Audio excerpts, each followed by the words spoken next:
Alright guys, how's it going? It's me, Alex from AdoredTV, and I'm back with another video up on the channel. This is a follow-up for the best esports CPU under $299 that I did a few weeks ago. Today we'll be looking at the budget-focused i5-11400. Now, there is an F model that has the IGP removed, but the one that we found available at time of testing was the non-F version, and I spent about $180 for it. Since AMD hasn't really made a price replacement for the $200 6 cores, and their closest replacement will be a 5600G that's going to be about $260, I'm mostly going to focus on it against the 3600X. Now, there still are some advantages going to AMD since upgradability will be more of an option here. But back onto the CPU itself.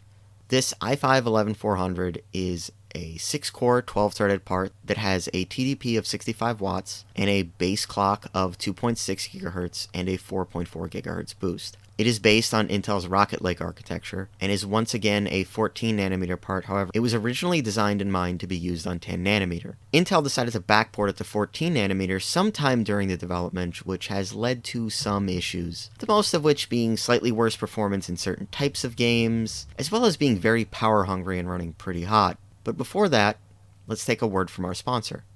So, since the price of hardware has been skyrocketing, you just might be looking for a way to save some money on your build.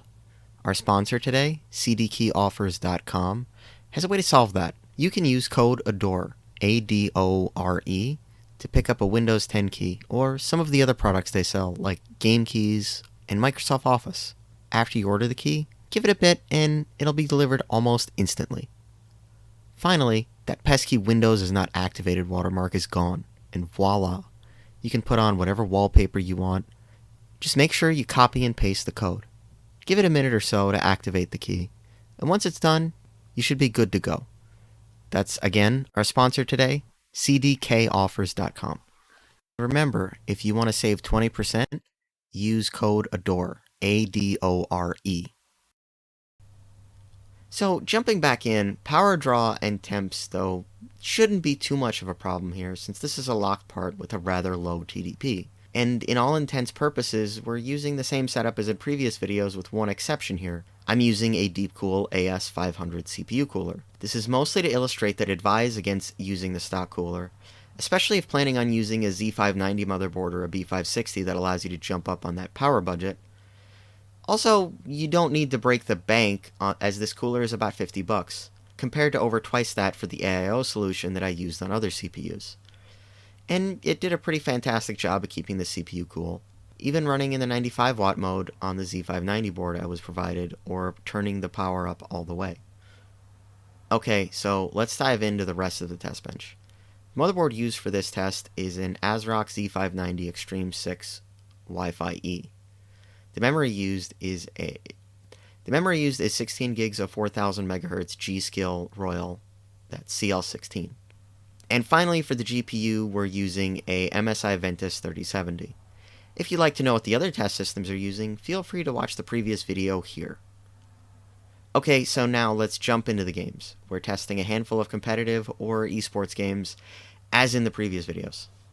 Okay, so starting off, we have Apex Legends, which was tested using the Olympus map, where you jump out of the ship overlooking the middle teleport tube that is in between Hammond Labs and the orbital cannon. This test is done for 120 seconds. The game is tested with textures turned to high and everything else low at 1080p. The 11400 is about 12% slower than the 5600X, while still being about 15% faster than the 3600X in the 99th percentile. It's an 11% decrease from the 5600X, while still being about 27% faster than the 3600X. Next on, for Call of Duty Warzone, we tested in DX12 with all settings set to low and AA off. In Warzone, we see a 6% drop on the average and less than a 2% for the 99th percentile, between the 5600X and the 11400. This is relatively similar performance here, but only the 5600X can break 240 FPS consistently here. Switching over the 11400 versus its budget competitor, the 3600X, on average, the Intel part pushes just under 20% faster, and on the 99th percentile, it's a little bit over 25%. In this game, the Intel part seems to be the sweet spot. For CSGO, I saw some comments saying that the benchmark from the workshop was a bit unrealistic, and FPS was much higher than in an average game, though bots are a bit heavier on the CPU in an online match, so I decided to do both. Testing was done at medium settings at 1080p, and the match with bots was done on Nuke on T side. In the bot match, the 11400 gets clobbered by the Ryzen part, being about 40% slower on average and just under 30% slower in the 99th percentile. When comparing the 3600X, it's about 12% slower and within margin of error in the 99th percentile. Switching over to the CPU benchmark, it's a 27% decrease in performance on average and a 25% decrease in the 99th percentile versus the 5600X. Looking at the 3600X compared to the 11400, we see them both being within a few percentage points of each other here, which makes it basically a draw with a very slight advantage for the AMD part. On to our next title, Dota 2. I tested in a save match for 2 minutes with compute shaders on, texture set to high, and everything else set to low with the FPS limiter to 1000. The 11400 loses by 25% here in the average and 13% in the 99ths. The 11400 here trades blows, and it keeps very close. Next up, we have Escape from Tarkov. I tested on reserve during the day for 2 minutes with high textures, TAA, visibility at 2000, LOD set to 2, shadows at 1000, and everything else set to low. Note that the maximum FPS, the way that I've tested here, is 165 FPS, due to how the game allows frame rates that are the maximum of your monitor's refresh rate. The 11400 remains about 23% slower on average compared to the top dog 5600X, and just under 10% slower in the 99th percentiles. The 11400 is about 15% faster on average against the Zen 2 6-core and 55% faster in the 99th percentiles. Wow. Now moving on to Fortnite. In this game, we test using the benchmark found in the creative islands. The game is running at low, at 1080p and DX11. In the results here, we see that the locked i5 is behind by about 17% on the average and 12% on the 99th percentile against the Ryzen 5 5600X.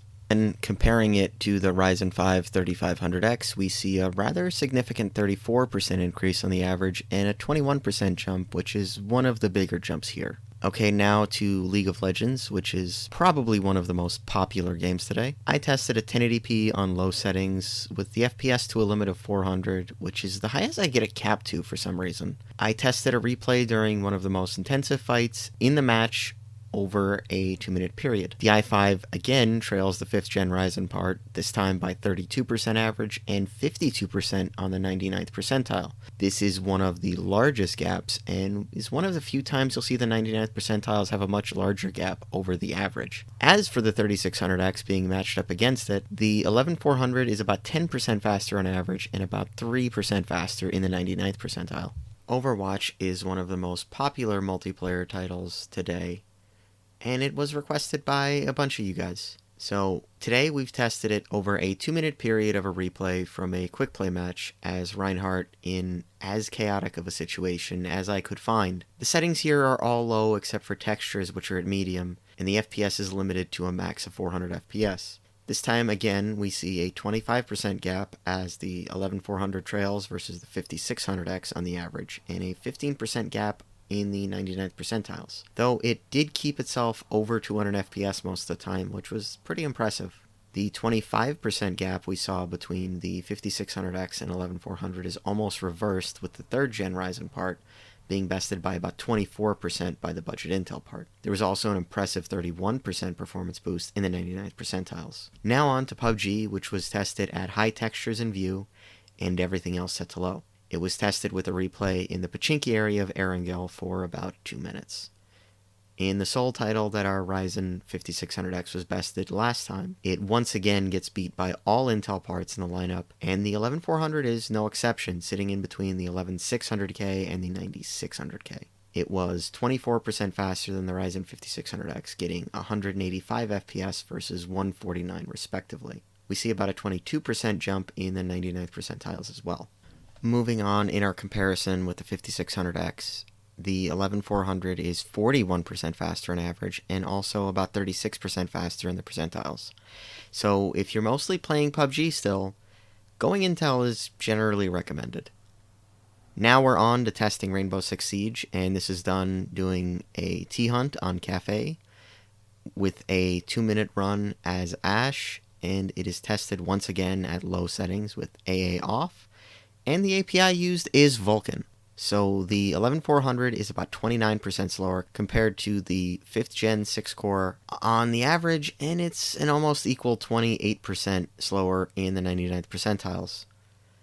When it's going head to head with the 3600X, The Rocket Lake part is about 9% faster on average and almost 9% faster in the 99th percentile. This is another win for the budget i5.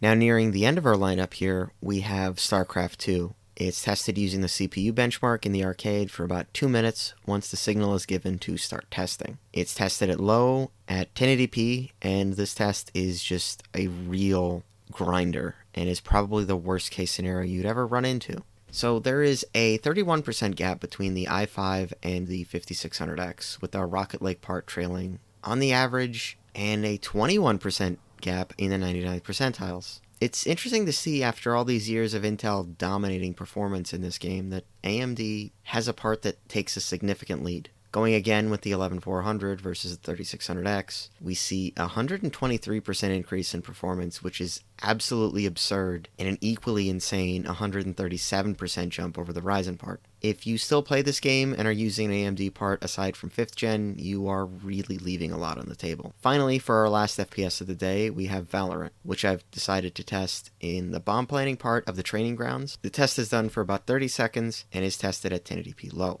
This should be much closer to what an actual game match would be like, and is more realistic than the shooting gallery I used previously. The i5 here trails the Vermeer part by 34% on average and 28% in the 99th percentiles. And the i5, when competing with the 3600X, takes a lead by about 11% on the average and 13% in the 99th percentile. Coming on the home stretch, let's take a look at War Thunder. For this test, we use the tank battle test. It's tested at 1080p in low settings. The i5 is about 13% slower compared to the 5600X on average, and in the 99th percentile is about 25% slower. The 3600X match up against the i5 is 44% faster and 29% faster in the 99th percentile, which is a rather massive jump. On to my last test, World of Tanks. World of Tanks is tested at 1080p medium in the standalone benchmark. Honestly, all these current gen parts perform from within such a tight margin, there isn't a whole lot to speak about here. Performance should be pretty similar, at least in this benchmark. Let me know if you play War Thunder and the performance is different between any of these CPUs. Okay, so let's go over my final thoughts here. With the 11400 being about 19% slower in the 14 games that we've tested, we can see that the 11400 does a pretty good job of being the budget value CPU here, getting most of the performance for less of the money, with this being about a $300 part and the 11400 being at about $180. Although 5th gen Ryzen parts are going down in cost, and you can probably find a 5600X for about $280. But in terms of comparing it to the 3600X, the 11400 takes a pretty sizable lead over the 3rd generation Ryzen part, while generally sitting at around $200 for the non-X part that is just about the same in terms of performance. What you get with the 3600 would be a slightly more expensive CPU with a slightly better stock cooler and more options on motherboards, as well as a possible future upgrade path compared to an i5 11400. In terms of platform options, you'll have many more motherboards on AM4. As Hardware Unboxed has reported, some of the B560 boards give less performance than they'd perform under spec under full load. This would be less of an issue in our use case because the gaming loads would have a bit more single core stress and would be less of a power hog compared to something like video rendering or Cinebench that would tax all of the cores. If you were to pick up an 11400, the cheapest board you could likely get away with would be something like an MSI B560 Pro VDH, which is about $110-$120. Although I'd recommend getting something like a B560 Steel Legend, which would be a better option for a few bucks more. Also, throw on the same cooler we're doing today, and you'd be at about $350. Buying a comparable Ryzen 5 5600X system would be anywhere between $100 to $80 more, and a 3600 would be about the same cost as the 11400 as well. To be quite honest with you, the 11400, the 3600, and the 5600X would still be a good option today. At this price point, unlike the other ones, there isn't really a bad decision to make. Each processor, depending on the use, can have its own different pros and cons. The i5 11400 has no real good upgrade path, with the best option being an i9 10th gen 10 core, but the i5 having a great performance per dollar value. The 5600X is the top dog in just about every game, and a 3600, while lacking in top tier performance, has a platform that allows you to upgrade up to a 16-core processor that is one of the fastest in the world. Also, depending on the games you play, an average performance graph and perf per dollar won't really come into play because they can be useful in calculating value, but I avoid looking at it as the be-all, end-all sort of thing.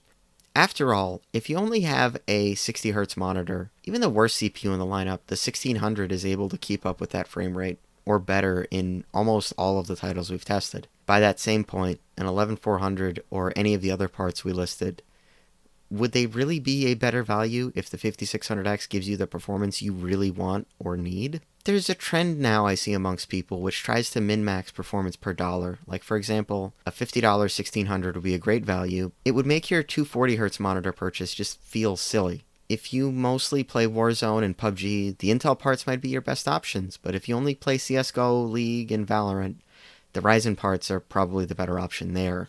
While I doubt there are many people who play all of the games I've listed here consistently, I'm sure most of you watching this play at least 2 or 3. And it would be a shame if you dictated your purchasing decision based off of some graph that includes games you don't play, and probably never will. One of the odder things I've noticed recently is people saying that they only want one opinion from a reviewer on hardware.